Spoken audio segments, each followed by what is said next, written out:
One of the hardest things you'll ever learn how to do as a professional realtor is tell somebody, no, don't sell. Let me give you an example of when this might happen. So I had this most emotional listing appointment here a few months ago where I was invited to the home of an elderly widow who lives in a house that my granddaddy built about 60 years ago. They've lived there the whole time. Now, her husband passed several months ago, and she was trying to figure out what to do because now the yard is a lot to take care of and the house is a lot to take care of. But y'all, that's the only place she's lived for longer than most of you have been alive. And so I went over to the house, and all three of the kids came over to have this conversation as one big family unit. Because one thing I know as a professional is that you want all the decision makers in the room at the same time. The last thing I want is for an elderly person to have to remember the details and give it to the kids, who are then going to ask their own questions and possibly just cause more confusion and stress. And I don't want to add stress to anybody. So all three of the kids are in the room with me and with Mom.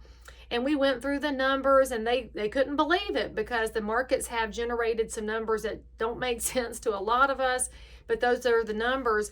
And so I asked her a very important question. I said, where are you going to go if we sell the house? And she said she might go move in with this one of the kids. And he's fine with that, and the siblings were fine with that. And I said, do you want to, though? I mean, at the age that she is, which is 89, let's just be honest, life doesn't last forever. And we know that her days on earth are numbered. She's going to go home at some point here, and excited about that. So I said, why would you move and go through all that stress when she's got some early onset slippage? I won't call it dementia, but there's some slippage. And anytime you change the routine and the locations, the slippage can get worse. And that's just hard for everybody involved. And she said, I just don't want to have to leave a burden on the kids. I don't want them to have to manage the house after I'm gone. Well, I did the long bony Leigh mom finger of shame, and I looked at the three of them. I said, are y'all okay with managing this after your mama's gone? Can y'all handle this amongst yourselves? And they said, yes, we can. I looked back at her and I said, you have raised very intelligent grown people. They can manage this, and so you get to decide. We're not going to worry about what they have to deal with after. We want you to be happy. And she said, well, if they can handle it, I'd really just rather stay. And I said, then we're not selling this house. You stay here as long as possible or until the Lord calls you home, and then we'll deal with it. And so we finished our conversation with this idea that she can stay. The moral of the story is sometimes you think you're supposed to sell your real estate because of somebody else. But after you look at the pros and the cons, and that's what your professional realtor is supposed to do, y'all. You're supposed to be in the conversation to give some pros and cons to the scenario and give some color commentary, and then let people stay put. I know that one day I will get to sell that house, and she will get to go to her great reward.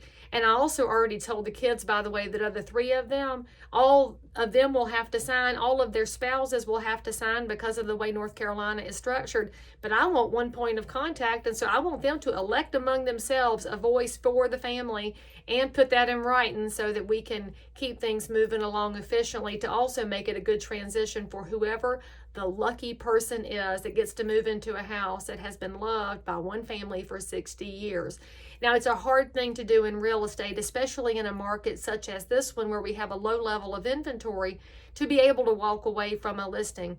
But that's the most important part of your job sometimes, is to tell somebody the truth so that they get their best possible outcome. Because friends, my daddy told me that on day one in this business, and he told me that every day until he retired.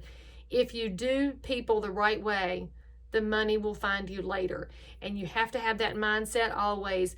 Figure out that someday you'll be able to be compensated, but right now I want you to be in that servant leader mindset to do the best thing for the people who've shown you an honor by calling you in the first place. So that's a hard thing to do in real estate. If you have any questions about what you should be doing or things that you don't know how to handle, drop it in the comments or send me a direct message, and check out some more resources. I'll see you next time.